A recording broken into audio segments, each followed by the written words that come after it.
Welcome back to the Challenger Series third place matchup. We're heading into game 2 right now between Curse Academy and compLexity.Black. But before we get into the matchup, I'd like to welcome Team Curse. Jungler, IWDominate. What's going on, man? Welcome to the studio. Thanks for joining us. Yep, it's awesome to be here. I'm enjoying these games. Awesome. So coming into that first game, as a jungler yourself, looking at 2v1s, because we had one, how chaotic does that make your life? It makes it a little bit chaotic, but at this point, it's kind of like standardized what happens. Like you go bot, you push a tower, the enemy team pushes the tower, and you kind of both just keep going until one team just like chickens out. And it's normally the team pushing topside because of like the armor on the turret. They're a little bit slower and they don't want to give away the dragon, so they normally rotate back over, and then you kind of just play like a standard game from there. And what's your take on the splitting of the experience where they go 2 and 2 with top laner and jungler instead of the jungler being level 3? Because it did cost Rux a little. It gave Rux a kill. Yeah, I didn't necessarily like the split of the experience. Personally, as a jungler, I want to have most of the experience. But I understand it when you have a Jax on your team. You want to get him out of that early game. If he's getting 2v1, it's going to be rough, and you want him to hit that beast late game. And the way you're going to get there is by like helping him out a little bit early when he needs it. So what were some things that you kind of saw in the game that stood out to you? Well, I definitely thought that the main thing that came into play this game was teleport. When compLexity was allowed to split out their teleport and have him TP in at unopportune times for Curse Academy, they were able to capitalize, get kills. They had that early 3 kills that they got Dragon stolen, but they had like control of Dragon off that. And later, when they were able to do that again, they were able to get another 3-kill stretch, and they were able to progress the game.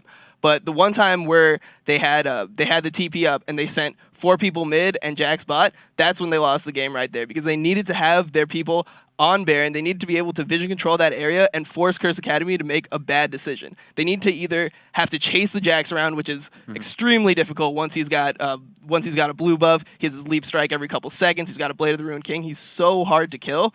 And then you have the Baron pressure on the other side that you're forced to check into a team with an Eve. You don't know where she is. So if they were able to vision control there and they're able to TP in the Jax and force Curse Academy to make a bad decision, they probably would have won that game. What are some things that kind of gets a team into that position when they had a bit of a lead? They'd pink warded their entire jungle. What kind of leads you into that false safety that you might think you have?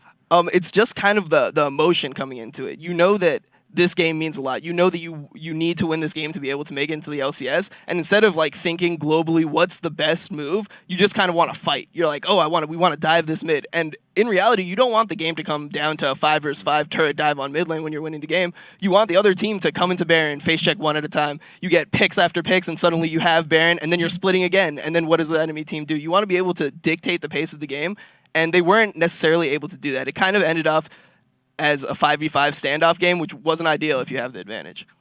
Yeah. And when there's a Twitch on the enemy team, how does that affect your jungle style? Are you looking gank him, shut him down early, or is it the vision control in the late game? It's vision control in the late game, and then you just need to be able to keep your eyes out for flanks. A couple times in this game, you saw Twitch come from the side, and they assumed that he was farming top. And it's kind of hard to deal with, because you see Twitch in the top lane, and you think he's farming, and every 30 seconds he disappears. You assume that he's just farming the wave, and then he's just going back, maybe doing his doubles. But that time where he went back top, he pushed out a wave, and then he rotates mid invisible, then you suddenly get flanked, and you're in this situation where your carries are in front, they're dying one at a time, and that's really what snowballed the game, the flanks and then the inability to use TP from compLexity. So looking at how compLexity.Black played this game, now being on the purple side for the next game, they kind of don't get maybe what they want for the starting composition. What can they focus on? What kind of allows you to regroup as a team and go in? What could be the easy comfort strat? I think that they go for more comfort picks. In this game, it seemed like Curse Academy had all the comfort picks. You have Mash Me on Twitch, great Twitch player. Duosec, when he first hit high elo, when he first got a Challenger, he was mainly just Kale every single game. K1 Pro, he's new in here. His main is Thresh. They had all the champions they were comfortable on, and while I think compLexity had a better comp for at least the mid game and the early game, Curse Academy was able to fall back on that comfort. They were able to pick fights that they want, and they had really good idea of what their champions did. And I think that if compLexity goes back to comfort picks, they'll probably have a better showing in this game. All right, final question. Who do you feel compLexity.Black needs to get around to get these wins going?